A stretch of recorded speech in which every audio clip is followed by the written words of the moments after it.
IFARU. Buenos días, bienvenido. ¿Qué tal? Buenos días, gracias por tenerme. Micrófono. Es un poquito más. ¿Aló? Ahora sí. Sí, muchas gracias por tenerme acá. Buenos días. Oiga, es difícil entrevistar al director del IFARU y no preguntarle por las becas. En estos días vi una noticia de que peligran las becas para el 2025 por un enorme hueco económico que hay en la institución. Eso, ¿cuán cierto es? ¿Se podrá resolver? ¿Está en peligro las becas a los estudiantes? Porque aquí, ojalá el problema nada más fuera si metemos preso a los que se robaron plata de becas del IFARU o no. Pero lo que preocupa también es la suerte que esos estudiantes que tienen esas becas o cualesquiera otra figura que tiene el IFARU está en riesgo. Sí, ok, entiendo la pregunta. Con las becas, si se refiere a las becas de 2025, aquellas que ya el estudiante puede beneficiar de años pasados, esa beca no peligra. La institución tiene un compromiso de hacerle frente a esos pagos. Lo que sí es cierto es que la institución debía los 3 pagos íntegros de becas nuevas 2024 el año pasado, a lo cual empezamos a hacerle frente en enero de este año con el primer pago. Actualmente estamos haciéndole frente al segundo pago de esas becas nuevas 2024, pero sí nos queda pendiente el tercer pago de becas nuevas 2024 y también de becas vigentes 2024, que eso debieron haberlo recibido en diciembre, pero no se hizo y eso tenemos que hacerlo. Tenemos previsto ya este primer semestre, salir y no tener ningún compromiso adeudado con los estudiantes. Entonces, no sé si por ahí va la... Sí. No peligra, entonces. No, o sea, nosotros ya estamos haciendo los movimientos internos porque el primer y el segundo pago pudimos devengarlo y presupuestarlo y devengarlo con 2024. El problema era la logística del pago, porque estamos hablando que eso es enteramente a través de cheques y a la institución le tarda 2 meses y medio tramitar todos los pagos de cheques. Porque en concursos de becas nuevas del año pasado se dieron 97.000 beneficios nuevos. 87.000 en concurso de becas y 10.000 en el resto de los demás beneficios, asistencias económicas o apoyos adicionales que da la institución. Recuérdale una cosa a los oyentes antes de que mis compañeros le pregunten. ¿Cómo se generan los fondos del IFARU? Ok, los fondos del IFARU vienen a través de seguro educativo, los que son a través de concurso. PASEU viene de la ley, y la ley de PASEU establece de dónde vienen los fondos, y también las becas de IFARU Senacid también vienen del gobierno central. Pero seguro educativo es el que financia las becas. ¿Qué porcentaje del seguro educativo va para el IFARU? ¿Se acuerda? Si no me equivoco, es el 53% del 74%. No es un porcentaje del 100%, es un porcentaje del por ciento. Pero sí, sé que es un porcentaje. ¿Y cuánto es el presupuesto del IFARU para el 2025? ¿Total o para becas nuevas? Total, no en total. Total son 501 millones, de los cuales 19.2 son funcionamiento y el resto es inversión. Okay. Usted dice que todas las becas del 24 no se pagaron, las 3... Correcto, sí, no se pagaron. De hecho, y es más, no le estoy haciendo justicia en realidad a lo que nos enfrentamos, porque no es que no se pagaron, ni siquiera se habían registrado ni se habían tramitado. O sea, se le había notificado a las personas que habían recibido la beca, pero no se había ni presupuestado ni devengado en el sistema. Ni estaba en la partida tampoco. Por consiguiente. Exacto. Por consiguiente, tuvimos que hacer todo ese proceso de que a nivel nacional las regionales nos enviaran esas resoluciones que se había tramitado y empezar a darle curso, porque el estudiante ya había sido notificado de que había sido seleccionado. Había ya un acta de aceptación del beneficio. Lo que no había era el proceso interno del IFARU de poder registrar ese sistema y poder hacer los pagos de 2024. Licenciado Gabriel, cuando explote el caso de los auxilios económicos, me acuerdo que esta administración dijeron, tiene que devolverlo y va a haber creo que era una cuenta especial o algo así. ¿Eso cómo quedó?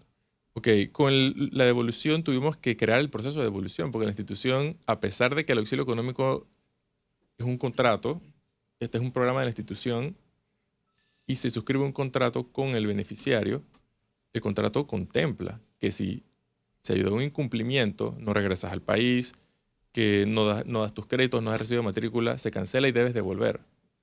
pero la institución no tenía ese proceso establecido de devolución. Entonces, tuvimos que crear el proceso, fue publicado en Gaceta Oficial y lo tuvimos que abrir a la población. Ahí se dan dos procesos. Puede ser una devolución voluntaria de aquellas personas que, usted sabe, tienen ese golpe moral de que, oye, no debí recibir el auxilio. ¿Pero han devuelto? De ese golpe moral solamente 2 personas han devuelto. 2 nada más. Que eso asciende a $45,000. Sí, eso es, ni siquiera es el 1%. O sea, nada más nos quedamos con el escándalo y la plata se Exacto. entregó. Luego ahí entonces entra el segundo proceso, que es la devolución por vía administrativa. De ahí sí hay plata. Ahí es donde la institución está encaminada a darle seguimiento a los auxilios económicos de aquellos estudiantes que incumplieron el contrato y que entonces a medida se proceder con una resolución de cancelación y que debe entonces devolverlo desembolsado. Y lo que nos dimos cuenta a la hora de empezar a notificar a las personas, oye, incumpliste con el contrato. Nos dimos cuenta que las personas se habían cumplido porque nos empezaban a traer los comprobantes de recibo de que no, mira, aquí está, yo entregué los créditos, yo entregué mi diploma y tengo el recibido del IFARU, pero eso no constaba en el expediente. Y del esgreño administrativo ese. Entonces nos dimos cuenta que habían cajas con los documentos no anexados a los expedientes. Y empezamos con todo ese proceso de depuración de esos expedientes de auxilios económicos para determinar cuáles sí tenían alguna posibilidad de ser, que se les inicie un proceso y que conlleve entonces la devolución. Director, yo sí creo que esto no se puede dejar pasar porque a nosotros se nos olvidan muy rápido las cosas entre tantas situaciones, ¿no?, que vivimos a diario. Usted está en una institución que en el quinquenio pasado fue señalada de, no sé si malversación de fondos, pero sí de una entrega a discreción de dinero público. Y yo sí quisiera que usted le explique a los ciudadanos, porque antes de ser usted director, era subdirector, ¿con qué se encontró usted en esa institución? Porque lo que está diciendo da asco. Sí. Y no quiero ser más expresivo. Es vomitivo. Sí. De hecho, nosotros teníamos la expresión que por donde apretábamos salía pus. En todos los sentidos. No solo, vemos la parte de los beneficiarios, que es el donde golpea a la población directamente, pero incluso tras bambalinas, en cómo se daban los procesos internos administrativos, financieros. Un desorden total. Y se ve claramente en el otorgamiento desmedido de beneficios sin contemplar el presupuesto de la institución. Entonces, para nosotros es una responsabilidad total que la data está, en las memorias de la institución está. La institución, en los últimos 10 años, los últimos 5, rondaba los 40.000 beneficios de concurso por año. Se daba, si acaso, llegaba a 37.000, 40.000 de concurso, recordando que la institución tiene otros programas, pero el concurso era 40.000 máximo. El año pasado se dieron 87.000. Se dobló el número de beneficios otorgados por la institución, sin la capacidad financiera, presupuestaria, ni el capital humano de poder tú darle trámite al doble de beneficios de los cuales la institución está acostumbrada a dar. Entonces, es como bien señalas, es un desorden total que nos ha tocado es poco a poco ir tratando de poner todo en orden y al mismo tiempo tratar ese esfuerzo de recuperar la confianza de la población, porque como bien comentaba el profesor Cabrera al inicio, es una institución llamada a premiar el mérito, a premiar el esfuerzo de las personas, al mismo tiempo es la que le da la oportunidad a esa gente de que yo soy buen estudiante, claro, te premio con una beca. Ahí, fíjese, usted mencionaba que donde apretaban aparecía pus. Y esto no solamente es una responsabilidad del director del IFARU, esto es una institución. Y el desorden seguramente pasaba por diferentes niveles. Ustedes, desde que asumieron el control del IFARU con la llegada del presidente Mulino, ¿qué han hecho para ir eliminando esas viejas prácticas, al menos del quinquenio pasado? Sí, ahí puedo empezar partiendo, haciendo la línea de tiempo desde julio a agosto. Inmediatamente empezamos a trabajar en un nuevo reglamento de becas. Nos apoyamos de Senacid, entendiendo que los procesos de becas de Senacid son muchísimo más transparentes, menos cuestionados. Al mismo tiempo tuvimos que sacar la resolución en la que se decretaba que la lista de beneficiarios y las actas de los comités eran confidenciales. Eso el presidente Molino incluso lo había hecho desde el gabinete, que eso ya no iba a proceder, lo hace desde el gabinete. Nosotros también lo hacemos, nos sumamos a esa iniciativa. También se declara eso, lo dejamos sin efecto. Empezamos con la publicación de la lista de beneficiarios de auxilios económicos. Adicional, empezamos con los trámites de pagos adeudados, porque la institución no había hecho pagos. Estábamos hablando hace unos minutos de becas nuevas 2024, pero en realidad habían compromisos vigentes de 2021, 22, 23, a las que las personas no se les había hecho pagos. Eso es un despropósito en todo el sentido. O sea, son personas a las cuales tienen derecho a un beneficio y no se les había hecho frente. Al mismo tiempo, empezamos poco a poco a ponernos al orden con los pagos. Finalmente sacamos el nuevo reglamento de becas en la que el auxilio económico ya no forma parte de los programas de la institución. Sabemos que es una figura muy controversial en la que el Consejo Nacional del IFARU, presidida por la ministra de Educación, no veíamos, al hacer un nuevo reglamento, iniciar un rescate de esa figura. Es imposible. O sea, la figura del auxilio económico no existe ya. Se eliminó. Se eliminó. Lo único que queda son los contratos de auxilios ya otorgados. Que bueno, hay que darle un seguimiento entonces a esos estudiantes. Y ese grupo también de estudiantes que quedaron en ese grupo de transición de que tienen una resolución, tienen un contrato, pero no llegó a un referendo de Contraloría. La institución no lo mandó porque la administración pasada no lo envió porque no tenía presupuesto para hacerlo.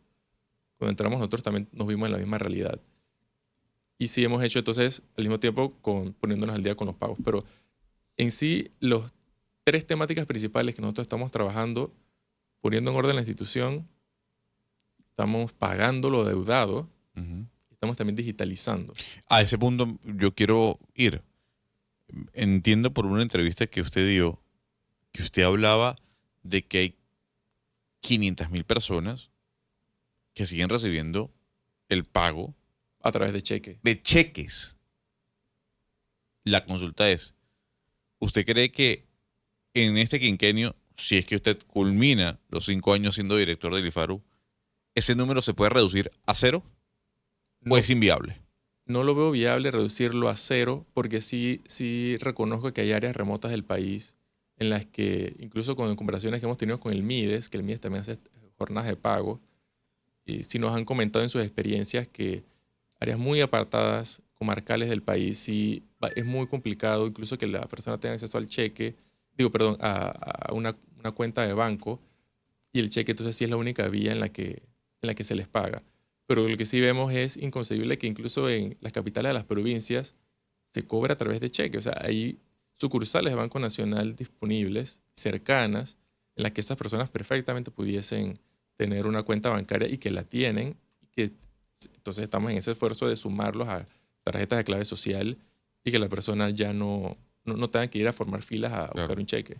Tomando en cuenta que usted ya comenta que ya no existen los auxilios, ¿cómo quedarían las personas que tenían eso? ¿A qué programa pasan ahora? Sí, allí lo que estamos manejando es la figura, de auxilios económicos vigentes. No va a haber nuevos porque no vamos a otorgar nuevos, pero sí queda una figura contractual con la persona en la que se establecen obligaciones para ambas partes de una figura de auxilio. Entonces es cuestión de mantenerlo, y con conversaciones que hemos tenido con el Ministerio de Economía y Finanzas, ya a la hora de que debemos hacerle frente, también estas personas están afuera, que muchos no sabían que estaban recibiendo un auxilio, sin manejar la figura de auxilio vigente y hacerle frente a los pagos de manera progresiva. Ahora, la pregunta obligada, que no capto la idea, para 2025, ¿habrá concursos? La institución está obligada a abrir un concurso por la Ley de Seguro Educativo. Pero en la institución, ahí lo que tenemos que ver con detalle es a qué nivel vamos a abrir ese concurso. Porque otorgar 87.000 personas beneficios nuevos, como el año pasado, no lo vemos viable. Tampoco vemos viable abrir 40.000 como se daba en años anteriores, porque tenemos que sanear las finanzas de la institución. Entonces, queremos ponernos al día con los pagos adeudados para luego ver dónde estamos parados. Ya tenemos algunas proyecciones de más o menos cuánto pudiera ser el concurso, por dónde pudiera ir, para luego entonces abrir el concurso.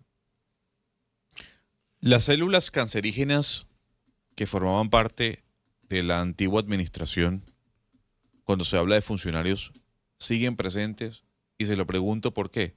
Porque cuando uno habla con el presidente de la República y el argumento que da es completamente válido, es que hay leyes que protegen a los funcionarios y que es muy difícil poder ir eliminando esos puestos de trabajo a esas botellas e incluso a esos corruptos que todavía hacen parte de dichas instituciones.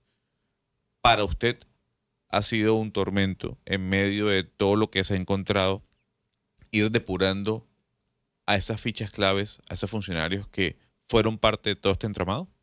Sí, es complicado, precisamente por las leyes que los protegen. Hay que iniciar procesos disciplinarios internos, porque son personas incluso de carrera administrativa que tienen muchísimos años en la institución, que quizá no tengan ya la energía o el empuje de seguir con los cambios vertiginosos que queremos hacer, pero también está este grupo de personas que están amparados por leyes especiales en las que nuevamente hay que iniciar o procesos disciplinarios con ellos, pero no es algo que sea tan fácil. Entonces sí hemos hecho algunas depuraciones con las personas en las que vemos que si no están protegidos. Y de hecho cuando entramos a la institución tenía 920 funcionarios. Durante el transcurso se fue reduciendo. Llegamos incluso a tener como 750 personas. En el momento tenemos, si mi memoria no me falla, creo 830, 840 funcionarios. Ahora, eso yo tengo una opinión un tanto diferente. ¿No? Todos los funcionarios que participaron de eso, pero el que sabe cómo funciona la gestión pública en Panamá, sabe que esos funcionarios hacían lo que los jefes les indicaban. ¿Correcto? Ah, sí. Sí. O sea, tú no me puedes culpar a mí de que le dieron a fulanito de tal $200,000 porque yo moví el papel de un lado para el otro. Sí. Bueno, que mi jefe me dijo que lo hiciera. De hecho, muchos en las conversaciones que hemos tenido con ellos nos dicen, licenciado, donde manda capitán no manda marinero, lastimosamente. Hay algunas situaciones en las que sí vemos que la persona efectivamente, si bien tiene esa conducta, sí opinamos que su integridad moral ¿dónde está? Entonces ahí sí hacemos los cambios respectivos, pero si hay otras personas que tienen el conocimiento y se veían limitadas a la hora de trabajar, no tenían las herramientas o no tenían el apoyo de parte de sus superiores, como bien señala. ¿Sí? Director, y perdón, profesor, ¿algún estudiante ha perdido su beca y ha tenido que regresarse a Panamá por la falta de pago en la institución? Se lo pregunto porque antes que me dé la respuesta. Porque antes de que usted llegase al puesto, aquí tuvimos en este programa a diferentes representantes, madres y padres, que decían, no tenemos la plata, nos están presionando y no sabemos qué hacer. Básicamente, lo más probable es que perdamos la oportunidad de seguir estudiando en estas universidades. Esto ha sido así. Hay estudiantes que han tenido que abandonar sus estudios y regresar a Panamá porque el IFARU no desembolsó la plata a tiempo. Si no tengo conocimiento de ese tipo de casos en que estudiantes en los que ya la institución tenga un compromiso contractual refrendado con el estudiante y que se haya tenido que regresar por el atraso de los pagos, pues esa es otra fama de la institución, paga pero paga tarde. Claro. Pero lo que sí estamos en conversaciones son con ese grupo que comentaba de los 400 estudiantes, más o menos que están que quedaron en transición, en ese limbo de que la administración pasada no los mandó por falta de presupuesto o también porque, bueno, ustedes saben, no tenían las conexiones para que su trámite fuese refrendado, en los que hay un grupo que está en el extranjero, de algunas personas que sí decidieron arriesgarse y mandar a sus hijos al extranjero, de los que sí estamos, algunos que tengan mérito académico, nosotros les enviamos notas, después de haber realizado el expediente, ok, usted es un buen estudiante, podemos continuar con su trámite una vez podamos ya sacar los trámites internos de la institución para poder mandar su contrato a refrendo, pero luego está ese otro grupo de estudiantes que no tienen mérito académico, no tienen mérito personal. Por consiguiente, la institución está llamada a hacer una actualización del informe de trabajo social, porque vimos informes de trabajo social de hace 2 años, 3 años, que la situación de la persona ha cambiado mucho. Y al mismo tiempo sabemos que los trabajadores sociales se veían coercionados de cómo hacer el informe de trabajo social. Claro. Y no se hacían visitas a las casas, sino que la persona iba a la institución y se le hacía el informe de trabajo social. Yo no soy trabajador social y no pretendo hacer un comentario sobre la carrera que es idónea también, pero nos reunimos con la Asociación Nacional de Trabajadores Sociales, con trabajadores sociales del IPE, del Ministerio de Obras Públicas y del MIDES para hacer un nuevo borrador de informes de trabajo social para que se dé esa actualización, y hemos empezado a hacer entonces esas entrevistas en campo a estas personas a nivel nacional que quedaron en ese grupo. Y me preguntan que, o sea que si llevas todos los documentos, los auxilios económicos no se devuelven. No entiendo. Creo que sí, entendí la pregunta. Si la persona cumple con todas sus obligaciones en el contrato, no hay forma que la institución entonces inicie un proceso de devolución administrativo. Me imagino que la persona va por esa línea. Si la persona cumple con todas sus obligaciones establecidas en ese contrato refrendado, en la que ya es un compromiso del Estado panameño con esa persona, es una situación bien compleja. Bueno, lo que está explicado de lo que le hemos escuchado aquí en la mesa, director Gabriel, o sea, hay un desgreño administrativo con lo que se ha encontrado. Sí, ¿Se han total. presentado las denuncias correspondientes? Presentamos una denuncia nosotros, hemos presentado varias en cuanto a este preciso tema de desgreño administrativo, otorgamiento desmedido de beneficios.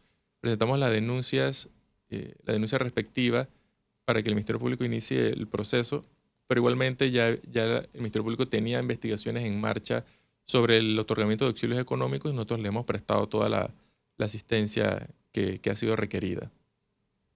Dice, pregúntele, ellos son más de qué. Pregúntele por la beca de estudiantes que están en Distinguido. el exterior. Ok. Ellos son más de 200 becados que están pensando en devolverse a Panamá porque el IFARU no les ha pagado y no tienen cómo sobrevivir en el exterior. Hay varios grupos de estudiantes en el exterior. Hay aquellos que son a través de auxilios económicos. Si a través de auxilios económicos estamos haciendo las gestiones para que se le tramiten los pagos. Pero también hay otro grupo que son los becarios de IFARU Senacid. Con los becarios de IFARU Senacid, en las últimas semanas hicimos los pagos y debemos estar culminando ya con ese primer pago que deben recibir. Claro, y nadie tirado fuera del país esperando que la beca les llegue lo legado. Probablemente los de auxilio económico sí estén en una situación complicada, porque con los auxilios económicos sí hay pagos atrasados de años hacia atrás. Yo conozco de un estudiante en particular que su contrato está refrendado, pero no ha recibido pagos desde el 2022, 2022, 23, 24 y 25, ¿no? También. Uh-huh. Entonces, como son obligaciones de la institución de años hacia atrás, debemos hacer procesos aquí internos de crédito reconocido para que asignar una partida, destinar fondos del presupuesto actual para que podamos registrarlos, asignar una partida, que sean refrendados y que entonces tramitar los pagos. Y todo ese es tiempo, me imagino también. Correcto, es tiempo. Es tiempo porque con el Ministerio de Economía y Finanzas, ellos nos deben aprobar tanto una redistribución como el crédito reconocido. Al mismo tiempo viene la parte financiera, porque una cosa es el presupuesto, la otra es qué tanto la institución tiene en caja, que es otro de los retos que con el Ministerio de Economía y Finanzas estamos hablando. Me dice que son dos de Senacid. Senacid, Uh-huh. correcto. Son dos de Sí. Senacid. 200 becados. Sí, ahí estuvimos en conversaciones directas con Senacid, porque sí hubo un problema en la cantidad de beneficiarios que debían recibir el pago en febrero, que sobrepasaba lo asignado en el presupuesto, porque se dan topes presupuestarios del 20%, y no es que todo el presupuesto está disponible. Entonces habíamos hecho 200 registros, son 500 estudiantes, hemos hecho 200 registros en la plataforma y eso había consumido lo disponible para la institución para registrarlo. Pero ya eso se redistribuyó, el Ministerio de Economía y Finanzas nos apoyó, ya eso se resolvió y estamos entonces en las gestiones de los pagos. Aquí le preguntaba a un oyente, uno le dice que le gustaría ver el estado de cuenta en línea del préstamo de su hijo y que eso no lo puede hacer, que tiene que ir a la institución. Le pregunto si eso entra en la parte en la de digitalización que usted ha estado comentando. Sí, ese es uno, no forma parte porque ese resultado es casi la parte final del proyecto de digitalización. Porque ese resultado final conlleva cambios internos del programa del core bancario de la institución. Ujú. Porque el core bancario del IFARU es de un sistema en Unisys de ClearPath, se llama ClearPath de los años finales de los años 80, inicio de los 90, No, hombre, no. que no nos permite esa facilidad. Qué barbaridad. Entonces, migrar esta información de los años 90 de manera masiva es un reto. Hemos acercado a la Caja de Ahorros, al Banco Nacional, a ver cómo podemos como pegarnos, por decirlo así, al sistema de ellos. Pero sí, todavía la respuesta, digamos, no ha sido tan positiva, y los entiendo porque las condiciones prestatarias del IFARU no se asemejan a las de las instituciones bancarias. Claro. Los intereses son mucho más bajos. Incluso el IFARU contempla condonación del préstamo si el estudiante es el mejor es el número uno de su promoción. Al mismo tiempo, si el préstamo es inferior a 30.000, tiene la facilidad de que no empiece a cobrarse de una vez, sino que se cobre 6 meses posteriores a la finalización de los estudios. Entonces, hacer estos cambios es lo que nos representaría a nosotros poder hacer que la persona pueda ver su estado de cuenta en línea. Incluso porque la idea nuestra es que la persona no tenga que ir a la institución a pagar, que pueda hacerlo a través de tarjeta, o que pueda hacer una... Entonces fuera un préstamo personal, usted paga y ahí mismo se observa claramente cómo va su cuenta. Correcto, sí. Pero justamente, director, si hay algo que hace parte del quehacer de los gobiernos latinoamericanos es la falta de planificación. Y por eso la región está como está. Siendo usted director del IFARU, ¿cuáles son sus metas dentro de la planificación que tiene con miras a entregarle la institución a quien tome las riendas de la misma luego de su gestión? Sí, muy buena pregunta, y se la agradezco. Digamos, la visión son 2 puntos bastante claros, que es el ordenamiento de la institución. Ese ordenamiento representa la implementación de este nuevo reglamento de becas, el resultado de ese nuevo reglamento de becas, el otorgamiento de beneficios a personas que se lo merezcan o que lo necesiten, porque el IFARU también debe dar ese apoyo a personas que lo necesiten, por su ley orgánica es así.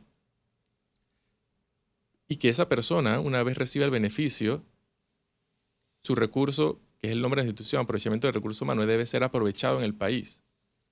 Entonces, las métricas del IFARU no deben ser, mandé 87.000 estudiantes al extranjero o le di becas a 100.000, sino deben ser cuántos de esos estudiantes que nosotros becamos se han insertado al mercado laboral del país.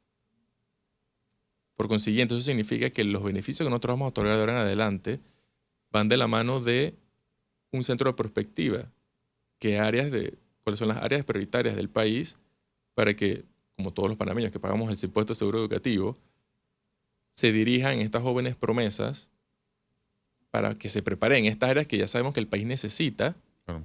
y se reinserten al país. Por eso entiendo que, digamos, el que alguien decide estudiar en una carrera, por ejemplo, danza o cultura, yo entiendo las críticas que eso puede despertar de inmediatamente, pero eso viene respaldado de un estudio, si no es un pensamiento subjetivo. A primera suena que no es una carrera prioritaria, pero eso debe ir de la mano de un estudio de esas Sí, identificaciones pero la de esas siguiente áreas. pregunta es prioritaria ¿para quién? Tiene que ser para el país. No, pero un momento. O sea, Ujú. y voy a poner un caso que fue muy llevado y muy traído. Cuando este joven, ni me acuerdo el nombre, producción de cine, y había gente, Indignada. pero gente indignada, gente que Sí. demuestra su ignorancia. O sea, ¿qué tiene de malo que un estudiante quiera desarrollar estudios sobre producción de cine? ¿Qué tiene de malo que un panameño que tiene las calificaciones, obviamente, y que en virtud de las calificaciones califican el IFARU para poder acceder a un préstamo, a un apoyo con las figuras que sean? ¿Qué tiene de malo que ¿Sabe por qué a mí me irritó tanto esa discusión? No tanto por la corrupción como por la ignorancia que se exhibe en el debate. Porque me tocó lidiar hace como 3 o 4 gobiernos hacia atrás, un estudiante músico. Quería, no me acuerdo qué instrumento era, la verdad que no me acuerdo. Y los padres, una clase media profesional, pero que no tenían la posibilidad de mandarlo, creo que era a Boston, creo. Eso ya hace muchos años atrás. Y yo empiezo a ayudar, oye, porque este estudiante, mira que un sujeto en el IFARU le dice al estudiante, oye, después de ti, ¿por qué no estudias otra cosa? O sea, mire, los niveles de ignorancia. Sí, a lo mejor el que va a estudiar música, a lo mejor no va a generar un empleo, probablemente, pero le va a hacer un aporte a la sociedad. Entonces, no podemos mirar, es que el país necesita ingenieros, como en efecto, de especialistas en esto, en aquello, en lo otro. Sí, listo, está bien, pero no descalifiques a los que van a las áreas de las artes y la cultura, porque esos también le aportan a la sociedad. O sea, a veces estos debates en Panamá se dan de una forma tan utilitarista que se pierde de vista el sentido humanista de la discusión. Correcto. Estamos totalmente en la misma línea porque también esos pensamientos o ese criterio debe ir respaldado de un estudio objetivo. Porque esa identificación de esas áreas debe venir reforzada de una investigación, si no es meramente una opinión. Y ahí estamos en conversaciones con el Centro de Innovación de Desarrollo Sostenible, el CIDES, para ver cómo podemos hacer un centro de perspectiva con apoyo de Ciudad del Saber, porque sabemos que eso es esencial. De lo contrario, estamos en meras opiniones, porque la institución hizo un estudio en el 2021 de esas áreas en las que se identifica, por ejemplo, museología. Y museología tiene todo el sentido, porque el país, ¿cuántos museos tiene?